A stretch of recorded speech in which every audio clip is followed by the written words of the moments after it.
Hello बच्चों, कैसे हो? आपका स्वागत है त्रिपान स्टडी सेंटर में। आज जो हम करने जा रहे हैं काफ़ी महत्वपूर्ण चैप्टर है प्रकाश, छाया और परिवर्तन। काफ़ी महत्वपूर्ण है कक्षा 6वीं के छात्रों के लिए, जिनके जो है विज्ञान है, और ये विज्ञान का जो अध्ययन है प्रकाश, छाया और परिवर्तन काफ़ी महत्वपूर्ण है। लाइट, शेडो एंड रिफ्लेक्शन, इसमें जो हम आज करेंगे एमसीक्यू करेंगे, जो काफ़ी महत्वपूर्ण रहेगा। और ये आपके समक्ष जो होगा हिंदी इंग्लिश दोनों ही माध्यम में रहेगा, तो हर एक बच्चों के लिए महत्वपूर्ण ये बन जाता है। इसमें हम एमसीक्यू के अंतर्गत हर एक बात को एनालाइज करेंगे। और सबसे महत्वपूर्ण बात है कि ये लाइट, शेडो और रिफ्लेक्शन चैप्टर जो है एनसीईआरटी के न्यू सिलेबस के अंतर्गत है, तो ये आपके लिए काफ़ी महत्वपूर्ण बन जाता है। अगर आप अच्छे अंक प्राप्त करना चाहते हो तो हर एक एमसीक्यू जो है अच्छे से समझिए, देखिए और कॉपी पर नोट कीजिए। चलिए देखते हैं हमारा यहाँ टॉपिक क्या आया है। यहाँ पर जो हम करने जा रहे हैं काफ़ी महत्वपूर्ण चैप्टर है प्रकाश, छाया और परिवर्तन। प्रकाश, छाया, परिवर्तन जो है कक्षा 6वीं के विद्यार्थियों के लिए है, और ये जो है विज्ञान का अध्ययन है लाइट, शेडो एंड रिफ्लेक्शन। ये एनसीईआरटी के न्यू पैटर्न पे आधारित है। यहाँ पर जो है हम एमसीक्यू करने जा रहे हैं वो एनसीईआरटी के न्यू पैटर्न पे आधारित है, जो एग्ज़ाम पॉइंट ऑफ व्यू से काफ़ी महत्वपूर्ण बन जाता है। इसमें हम एमसीक्यू के अंतर्गत हर एक क्वेश्चन को एनालाइज करेंगे, समझेंगे, जानेंगे और विचार करेंगे, और देखेंगे कि इस क्वेश्चन में क्या विशेषता है और समझेंगे। देखा जाए तो यहाँ हमारा क्वेश्चन आया है, काफ़ी महत्वपूर्ण है। क्वेश्चन है कि किस प्रकार की वस्तु प्रकाश को अपने से होकर गुजरने नहीं देती है। देखिए, वो कौन वस्तु है जो अपने अंदर से प्रकाश को गुजरने नहीं देते हैं, उसको हम साइंस के लैंग्वेज में क्या नाम देते हैं। ये 3-4 ऑप्शन है, इनमें से क्या कहते हैं हम। This types of the object do not allowed light to pass through them. You know that question is very interesting. This types of the object do not allow light to pass through them. देखा जाए तो यहाँ option पे हम बात करें तो ए कह रहा है पारदर्शी, ऑप्शन बी कह रहा है पारभासी, ऑप्शन सी कह रहा है अपारदर्शी, या डी इनमें से कोई नहीं। क्वेश्चन बहुत काफ़ी महत्वपूर्ण है कि किस प्रकार की वस्तु प्रकाश को अपने से होकर गुजरने नहीं देती है। तो आपको पता होना चाहिए अब क्यों होती है जो अपने अंदर से प्रकाश को गुजरने नहीं देती है, लेकिन उसको हम हिंदी में क्या कहते हैं। हम उसको हिंदी में अपारदर्शी कहते हैं, यानी सी ऑप्शन आपका सही है। अपारदर्शी वस्तु कहते हैं, यहाँ सी सही है। चलिए देखते हैं अगला क्वेश्चन क्या है। तो जैसा कि क्वेश्चन आपके समक्ष आ ही गया है, देखिए क्वेश्चन है कि निम्नलिखित में से कौन सा प्रकाश का प्राकृतिक स्रोत है। क्वेश्चन बहुत ही क्लियर है कि निम्नलिखित में से कौन सा जो है प्रकाश का स्रोत है, नेचुरल सोर्स यानी प्राकृतिक। विच of the following is the natural source of light. Natural source of light, option है क्या बिजली के बल्ब जो है नेचुरल सोर्स का लाइट है, या रवि। रवि का मतलब दोस्तों यहाँ होता है सन यानी सूर्य। सी कह रहा है ट्यूबलाइट, डी कह रहा है चंद्रमा। देखिए आप सोचते होंगे कि चंद्रमा भी हो सकता है, लेकिन आपको मैं बता दूं चंद्रमा का अपना स्वयं का लाइट नहीं होता है। चंद्रमा जो होती है सूरज से अपना प्रकाश अर्जित करती है, इसलिए प्राकृतिक रूप से देखा जाए तो चंद्रमा को अपना जो है प्राकृतिक रोशनी नहीं होती है।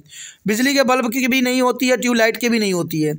सन ही एक ऐसा है जिसका अपना स्वयं का लाइट होती है, और इवन तारे को भी होती है। अगर तारा ऑप्शन यहाँ पर होता तो हम स्टार पे भी जाते, क्योंकि तारे का और जो है सन का अपना स्वयं का लाइट होता है, और इसे हम प्राकृतिक स्रोत कहते हैं। प्रकाश का प्राकृतिक स्रोत के रूप में होता है। तो यहाँ ऑप्शन आपका बी जाएगा रवि, क्योंकि सन को भी हम रवि भी कहते हैं, सूर्य को रवि के नाम से भी हम जानते हैं, इसलिए ऑप्शन बी आपका सही जाएगा। चलिए देखते हैं अगला क्वेश्चन क्या है। अगला क्वेश्चन आपकी स्क्रीन पे आ गया है। अगला क्वेश्चन है कि जिस वस्तु का अपना प्रकाश नहीं होता है उसे हम क्या कहते हैं।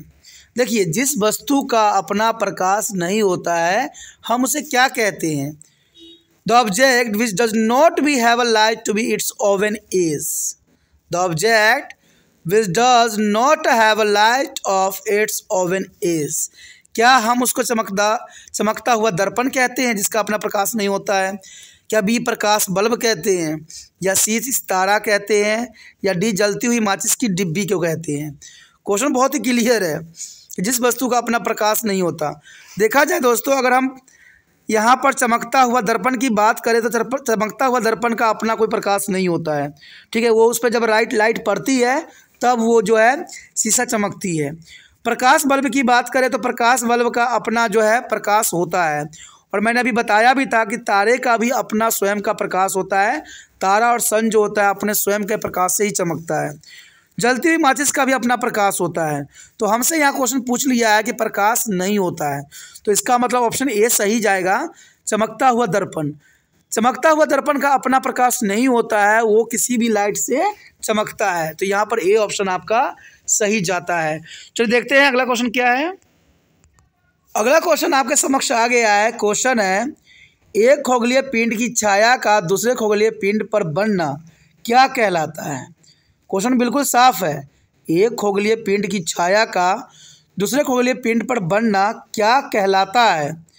The formation of shadow of the one और satellite body on the other is known as. The formation of shadow of the one satellite body on the other is known as. क्या हम उसको छवि कहते हैं यानी इमेज, क्या B हम प्रतिबिंब कहते हैं रिफ्लेक्शन, क्या सी हम ग्रहण कहते हैं, या डी इनमें से कोई नहीं। मैं आपको एक बात बता दूं कि एक खगोलीय पिंड की छाया अगर दूसरे पिंड पे पड़ता है तो लोग बहुत ही भयभीत हो जाते हैं। और आज आधुनिक युग में भी ऐसे देखने को हमें मिलता है कि जब एक खगोलीय पिंड का छाया दूसरे पिंड पे पड़ता है तो लोग बहुत भयभीत हो जाते हैं, बहुत ही सिस्टमेटिक रूल रेगुलेशन चलाने लगते हैं। तो आपको थोड़ा अंदाज़ा लग गया होगा कि मैं यहाँ पर सूर्य ग्रहण और चंद्रमा ग्रहण इसकी बात कर रहा हूँ। क्योंकि जब एक खगोलीय पिंड का छाया दूसरे पिंड पे पड़ता है तो उसे हम ग्रहण कहते हैं, ठीक है। मैं क्या कहते हैं उसको, ग्रहण। तो यहाँ पर ऑप्शन जो है सी सही जाएगा कि हम इसको एक्लिप्स कहते हैं यानी ग्रहण। तो इसी ऑप्शन आपका सही है। चलिए देखते हैं अगला क्वेश्चन क्या है। अगला क्वेश्चन हमारे स्क्रीन पे आ गया है। अगला क्वेश्चन है कि समतल दर्पण पर पड़ने वाली प्रकाश की किरण क्या कहलाती है। समतल दर्पण पर पड़ने वाली प्रकाश की किरण क्या कहलाती है। तो question is clear here. The ray of light that fall on a plane mirror is called. The ray of light that falls on a plane mirror is called. Option यह है, क्या हम उसको परावर्तित किरण कहते हैं, या बी घटना किरण कहते हैं, या सी दोनों ए और बी कहते हैं, या डी इनमें से कोई नहीं। क्वेश्चन काफ़ी महत्वपूर्ण है कि समतल दर्पण पर पड़ने वाली प्रकाश की किरण क्या कहलाती है। क्या हम कहते हैं, हम उसको जो है इंसिडेंट रे कहते हैं। क्या कहते हैं, इंसिडेंट रे। तो इंसिडेंट रे को हम क्या कहेंगे, घटना किरण यानी अपरिवर्तित किरण। तो यहाँ पर ऑप्शन बी आपका सही जाएगा, इंसिडेंट रे यानी अपरिवर्तन किरण यानी घटना किरण। तो देखा जाए बी ऑप्शन आपका सही है। चलिए देखते हैं अगला क्वेश्चन क्या है। अगला क्वेश्चन आपके स्क्रीन पे आ गया है। क्वेश्चन है कि जब कोई प्रकाश किरण समतल दर्पण की सतह से टकराकर वापस लौटती है तो उसे दर्पण कहते हैं। उसे हम क्या कहते हैं। जब कोई प्रकाश किरण समतल दर्पण की सतह से टकराकर वापस लौट जाती है तो उसे हम क्या कहते हैं। When a light ray return back after the striking their surface of the plane mirror is called, it's called। तो देखा जाए जब कोई प्रकाश किरण समतल दर्पण की सतह से टकराकर वापस आती है तो उसे हम परावर्तित किरण कहते हैं यानी ऑप्शन ए आपका सही है, परावर्तित किरण। ऑप्शन ए सही, परावर्तित किरण। चलिए देखते हैं अगला क्वेश्चन क्या है। अगला क्वेश्चन हमारे स्क्रीन पे आ गया है। अगला क्वेश्चन है कि सितारा है। देखिए सितारा क्या है यानी स्टार क्या होती है। स्टार को आप किस प्रकार से देखते हो, क्या समझते हो। तो क्वेश्चन तो साफ ही है कि सितारे हैं, ठीक है। क्या एक चमकदार है, क्या बी गैर चमकदार है, सी इसमें से इन दोनों है, इनमें से कोई नहीं। देखिए अगर मैं आपको बात बताऊं तो तारे जो होते हैं रात में चमकते हैं, ये तो आपको पता ही होगा। तारे टिमटिमाते हैं और तारे का अपना एक प्रकाश होता है। तारा का जो होता है अपना एक प्रकाश होता है। तो इसका मतलब ऑप्शन क्या होगा, ऑप्शन ए होगा कि तारे जो है एक चमकदार ग्रह हैं, चमकदार एक चीज़ है जो काफ़ी महत्वपूर्ण है। यानी आप ए ऑप्शन चमकदार यानी लुमिनस पे जा सकते हो। ये काफ़ी महत्वपूर्ण रहेगा, लुमिनस यानी चमकदार। चलिए देखते हैं अगला क्वेश्चन क्या है? अगला क्वेश्चन आपके स्क्रीन पे आ गया है। अगला क्वेश्चन है एटोर्चिसा। एटोर्चिसा होती क्या है? ठीक है, एटोर्चिसा जो होती है एक तरह का जो है चमकदार वस्तु होती है जो काफ़ी महत्वपूर्ण होता है। और एटोर्चिसा जो होती है उसका अपना प्रकाश होता है और ये काफ़ी महत्वपूर्ण है। देखा जाए तो यहाँ ऑप्शन भी कुछ इसी तरह के सारे कर रहे हैं कि ए कह रहा है चमकदार, बी कह रहा है गैर चमकदार, सी कह रहा है दोनों ही होता है, या डी इनमें से कोई नहीं। तो एटोर्चिसा क्या होती है? तो देखा जाए एटोर्चिसा जो होती है एक लुमिनस ऑब्जेक्ट होती है, यानी एक चमकदार वस्तु होती है जो काफ़ी महत्वपूर्ण है और एग्जाम पॉइंट ऑफ व्यू से भी काफ़ी महत्वपूर्ण है। देखिए दोस्तों, क्वेश्चन कुछ ऐसे होते हैं जो आपको समझ से परे होते हैं और इसका कारण कहीं ना कहीं बनता है कि आप अपने एनसीईआरटी बुक को फॉलो नहीं करते हो, आप अपने एनसीईआरटी के जो है हर एक लाइन नहीं पढ़ते हो। और यहाँ पर तिरपान स्टडी सेंटर ने हर एक लाइन जो है आपके एनसीईआरटी से उठाया है, जो ये काफ़ी महत्वपूर्ण बना देता है। और दूसरी सबसे महत्वपूर्ण बात है कि ये एनसीईआरटी के न्यू सिलेबस के अंतर्गत है, तो ये और भी महत्वपूर्ण बन जाता है। तभी मैं हमेशा कहता हूँ ना कि जितना हो सके वीडियो को शेयर कीजिए, जिससे दूसरे बच्चों का भी केयर हो, लेकिन आप लोग ऐसा नहीं करते हो जो गलत है। चलिए देखते हैं अगला क्वेश्चन क्या है। अगला क्वेश्चन आपके स्क्रीन पे आ गया है। अगला क्वेश्चन है निम्नलिखित में से कौन सी एक अदृप्त वस्तु है? अदृप्त का मतलब दोस्तों ये होता है नॉन लुमिनस, यानी जो चमकदार नहीं होता है। समझ में आया आपको क्वेश्चन डायरेक्टली कि निम्नलिखित में से कौन सी अदृप्त? अदृप्त का मतलब जो चमकदार नहीं होता है। विच of the following is a non luminous object? Which of the following is a non luminous object? ये कह रहा है मशाल। मशाल का मतलब यहाँ पर टॉर्च के लिए ली गई है। बी कहता है सन, सी कहता है बिजली की रोशनी और डी कह रहा है चेयर। तो इसमें से एक अदृप्त वस्तु कौन सी हो सकती है? देखिए, अगर टॉर्च की बात करें तो टॉर्च जो है चमकती है, और सन की बात करें तो वो भी चमकती है, और बिजली की रोशनी की बात करें तो उसका भी वो दृप्तमान होती है। लेकिन एक चेयर जो होता है अदृप्तमान होती है, यानी ऑप्शन डी आपका सही जाएगा। चेयर जो है चमकदार वस्तु नहीं होती है। ठीक है, तो डी ऑप्शन आपका सही गया। चलिए देखते हैं अगला क्वेश्चन क्या है। अगला क्वेश्चन आपके स्क्रीन पे आ गया है। अगला क्वेश्चन है वो वस्तु जो स्वयं प्रकाश नहीं देती है या उत्सर्जित नहीं करती वो क्या कहलाती है? क्वेश्चन समझ में आया? वो वस्तु जो स्वयं प्रकाश नहीं देती है या उत्सर्जित नहीं करती है उसे हम क्या कहते हैं? The object that do not give out or emit light of their oven is called. The object that do not give out or emit light of their oven is called. You know that question is very interesting. लेकिन हम option की तरफ बात करें तो ए कहता है चमकदार, उसे कहते हैं, या बी कहता है गैर चमकदार, सी कहता है पारदर्शी अपारदर्शी, डी कह रहा है पारभासी। तो काफ़ी महत्वपूर्ण बात है। तो वो वस्तु जो स्वयं प्रकाश नहीं देती है, उत्सर्जित नहीं करती है, उसको हम क्या कहते हैं? Non luminous. नॉन लुमिनस का मतलब है दोस्तों गैर चमकदार, यानी ऑप्शन बी आपका सही है। ऑप्शन बी पे आप जा सकते हो। चलिए देखते हैं अगला क्वेश्चन क्या है। अगला क्वेश्चन हमारे समक्ष आ गया है। अगला क्वेश्चन जो है वह पदार्थ जिनसे होकर प्रकाश आंशिक रूप से गुजर सकता है। वो पदार्थ जिनसे होकर प्रकाश आंशिक रूप से गुजर सकता है और जिनमें होकर वस्तु स्पष्ट रूप से नहीं देखी जा सकती। गुजर तो देखिए, प्रकाश तो गुजर सकता है लेकिन हमें वस्तु जो है क्लियर नज़र नहीं आएगी, उसको हम क्या कहते हैं? उसे समझ में आया? A substance through which light can pass particularly and things cannot be seen clearly through them are.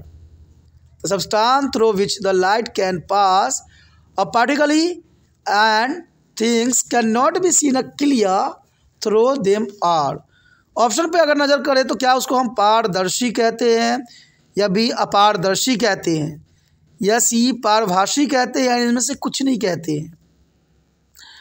तो देखा जाए क्वेश्चन काफ़ी महत्वपूर्ण है कि वो पदार्थ जिनमें से होकर प्रकाश आंशिक रूप से गुजरता है, यानी पूरी प्रकाश नहीं गुजरता है, आंशिक। आंशिक का मतलब होता है बहुत ही कम गुजरता हो और जो इसमें हम वस्तु को स्पष्ट नहीं देख सकते हैं। जैसे आपको एग्जांपल बता दूं कि आप एक कागज़ लीजिए, उसमें तेल लगा दीजिए, इसमें यह होगा कि प्रकाश तो कुछ गुजरेगा लेकिन वस्तु भी आपको स्पष्ट नहीं दिखाई देगा। तो कांच में अगर ऑयल लगा देते हो, उसको सुखा देते हो, तो इस तरह की चीज़ जो है बन जाती है, तो उसको हम किस नाम से जानते हैं? तो उसको हम ट्रांसलुसेंट कहते हैं। ट्रांसलुसेंट का मतलब होता है दोस्तों पारभासी।